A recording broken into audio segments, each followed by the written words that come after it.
they're getting to see it just like we all grew up with. You know? I keep saying it. Who knows? This could be potentially the last time we ever see him put on a jersey, and just how special is that moment? I mean, who knows? He made a funny joke the other day. He's like, maybe if I win, maybe I'll keep going. I don't know. You just never know. It does feel like two brothers kind of having a duel at the moment. I think, if I think back to, there was one day, I get back to that point, looks like we potentially have a paddle here. Here is definitely a start. Barron Mamiya on the CI surfboard, standing nice and low and compact in a lengthy Southie tube ride. He'll slide out on the backhand turn off the top. To really sort of contort his body through that tube. But yeah, let's have a look. So a little bit, sitting a little bit further in underneath Seth. And I mean, long tubes if they have some kind of more south in it, Dylan. So we'll see how this one plays out. Let's start with Seth's wave. Dylan, what'd you see on this one? Well, watching the replay here, he did a good job of kind of knifing through that first section, and certainly saw some more opportunity on that end bowl, and wasn't able to make his way out and thread the needle there. But you could tell he knows, one's not going to do it. He's going to have to really maximize. I was super kind of scared when I saw him in the draw, because I just know how gnarly he is. And I mean, just going out there, getting a couple waves, I was really stoked. Did a couple mistakes, but, ended up getting a pretty good one and then kind of backing it up. So I was just stoked at the end of the day it worked out for me. And, coming up on top, it felt pretty good. So I'm just stoked to move on. Thank you so much, Chris Cote. And muchas gracias to Al Cleveland Jr. for putting on a show. He's into the quarters. These guys have been wearing some sets on the head and back to business. How cool and stylish was that stall to get barreled from Seth? Back to turns, he'll blast that big backhand snap. Loading up for another one over dry reef. He will sneak out. That is a dangerous section to hit the lip.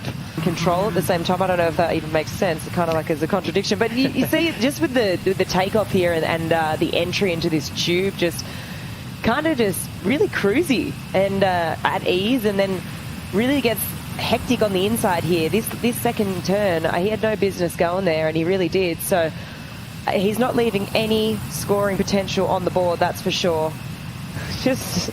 I love the no hand grab and then the grab in the tube. It's pretty impressive. We've seen quite a bit of that this event.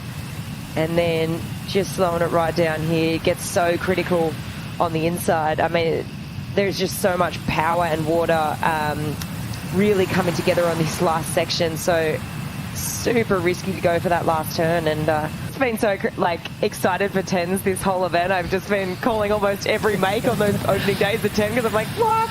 I like your scale, Flick. Yeah, more 10s. Here we go, just getting engulfed in a wild one. All we're seeing is foam ball and whitewater. I mean, Dylan, just like all of us here, watching every big moment in Kelly Slater's unbelievable career. And you just focus on Tahiti, as a 5-time champ, and the early finals he had with Dorian back in the day, with Damien Hobgood, and we could go on and on. What was that whole merger like? I think we talked about it a bit last year, but how's everything going now in 2026? Yeah, extremely excited with the progress we made, Joe. It's been a big couple of years for us. I saw Barron take a look at that one, but yeah, we are now all together and is around great products. So whether it's surfboards to perform better or provide new feelings in the ocean, to the gear he's wearing to travel, as we see, looks like Seth getting a sick little one. And where the foam ball is going to be, I mean, it in every single situation it's different. And so when you're riding through those tubes and the lip's falling and it hits the right outside of you, and then that little bit of water comes up underneath, sometimes it's bigger, sometimes it's just the tail gets, oh, here he goes again, he's pulling it up, and he's going to pop out the end of this one. But you know what, Seth, one of the best to ever do it in the barrel on the backhand, and that last one, man, he was like millimeters away from coming through that thing, and it would have been an excellent ride for sure. They had that front foot slides when they need to make big sections like that above the foam ball. Flick, watch this. Yeah, this was cool. This was that last wave, just super quick, in and out, so late on the takeoff. Really beautiful positioning, and then he really does a great job, because this one pinched, and he does a good job to sort of fight his way out of that. But maybe there might be a lump, but Seth looks like he's underneath here and having a swing. Paddling hard for this one, and up Seth starts slamming on the brakes, readjust inside the barrel, and he'll still get blown out. I mean, we're enjoying the show. As we see clock winding down, does Barron get this wave in time? He's going to surf it like he does have enough time, trying to get creative with that stall. It's not going to matter if he was up in time because he goes up and down. It's been a tough first half of the year result-wise for Seth. And that is a huge moment for him to move into his first quarterfinal of the season where he meets up with Al Cleveland Jr. That's a great one, Flick. Seth, he's with Chris Cote. You'll love to hear it, Kaipo. Seth Moniz on to the quarterfinals. You had to do it against one of your best buddies and also one of the best barrel riders on the planet. You and Barron going way back.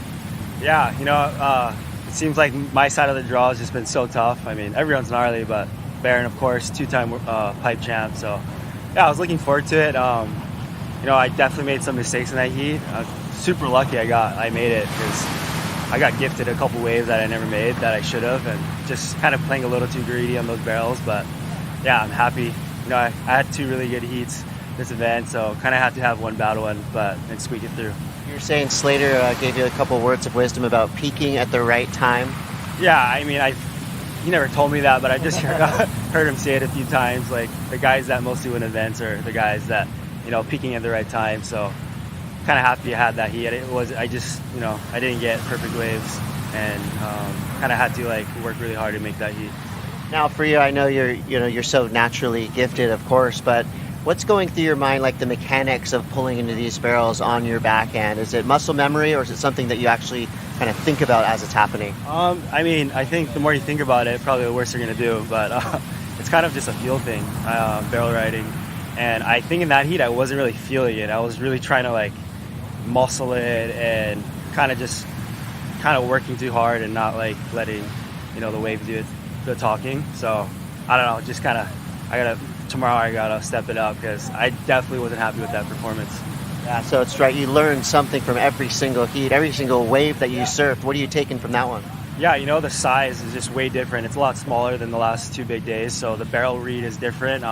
Where we're sitting on the reef is totally different, and it's actually way trickier than when it's 10 to 12 feet, honestly. These smaller inside barrels, Barron let two really good waves go by that didn't look great, and I win. So I just got to capitalize on those moments. Do you ever feel like you have to just give yourself permission to win?